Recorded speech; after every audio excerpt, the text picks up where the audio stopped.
My mom threatened to abandon me. At 14, because I gained weight, my mom slammed the bathroom door so hard, the shower rattled, pointed at the scale, and screamed, "If you're going to get fat, I'm not raising you anymore," while I stood there in a towel, dripping and shaking. I was 14. 14.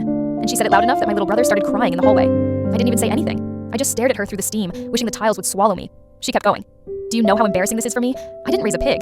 Then she grabbed my phone off the counter and held it like she was about to smash it just to make a point. Here's the speedrun context. I gained maybe 8 kilos over the year because puberty hit me like a truck, and I started comfort eating after Dad left. That's literally it. She acted like I committed a felony. I wrapped the towel tighter and said, "Please stop."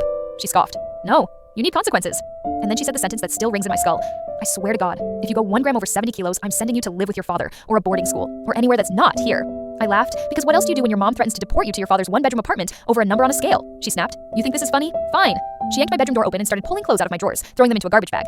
"Pack," she said, "or I'll do it for you." Something in me broke. I ran past her, grabbed my phone back, locked myself in the laundry, and called my dad.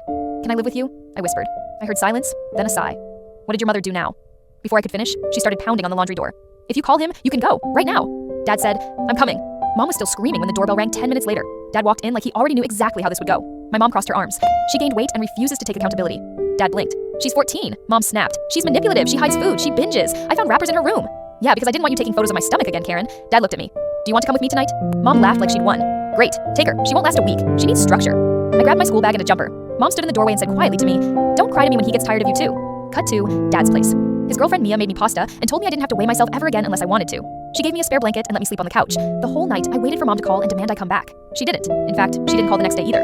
When she finally texted, it was, "Tell your father I expect child support if he's going to steal you from me." Dad saw it and rolled his eyes so hard, I swear they clicked. "She's impossible," he muttered. Then everything escalated. Mom told my school I ran away. She told relatives I chose the easy parent. She told Facebook that she was grieving the loss of a daughter to obesity and rebellion. Obesity. I was a size 10, but the final straw, she emailed my dad a health contract for me to sign if I ever wanted to move back. Rules included daily weigh-ins with proof photos, no carbs on weekdays, 10,000 steps minimum, clothes chosen by her, no eating after 6 p.m., must maintain weight under 70 kilo. I was 14. Dad printed that contract, set it on the table, and said, "Do you want to respond?" I said, "Yes." We wrote one sentence, "I'm staying here." Dad sent it. Mom called within seconds, screaming, "You're letting her get away with murder." Dad said, "She gained half a stone, not a criminal record." Mom shrieked, "She is ruining her life." I took the phone, put it on speaker, and said, "If gaining weight ruined my life, you wouldn't still be texting me 3 times a day?" She went silent. Then, "Fine, stay with your father. But don't come crawling back when you realize he doesn't actually want you." I hung up. Months passed. I joined a sport. I made friends. I ate normal food without guilt. I stopped obsessing over mirrors. I stopped crying before school. Mom still texted occasionally, mostly passive-aggressive reminders like, "Have fun being average," or "Don't get too comfortable. Life punishes laziness." Then last week, she called my dad asking if she could have me for a weekend to rebuild our bond. I said no, she lost it. "Why are you being cruel?" I said. "I learned it from the best." And the best part? I weighed myself yesterday for the first time in a year. Not because she told me to, because I wanted to. The number flashed, and I laughed so hard I had to sit down. Let's just say it wasn't under 70, but I'm not the one panicking this time.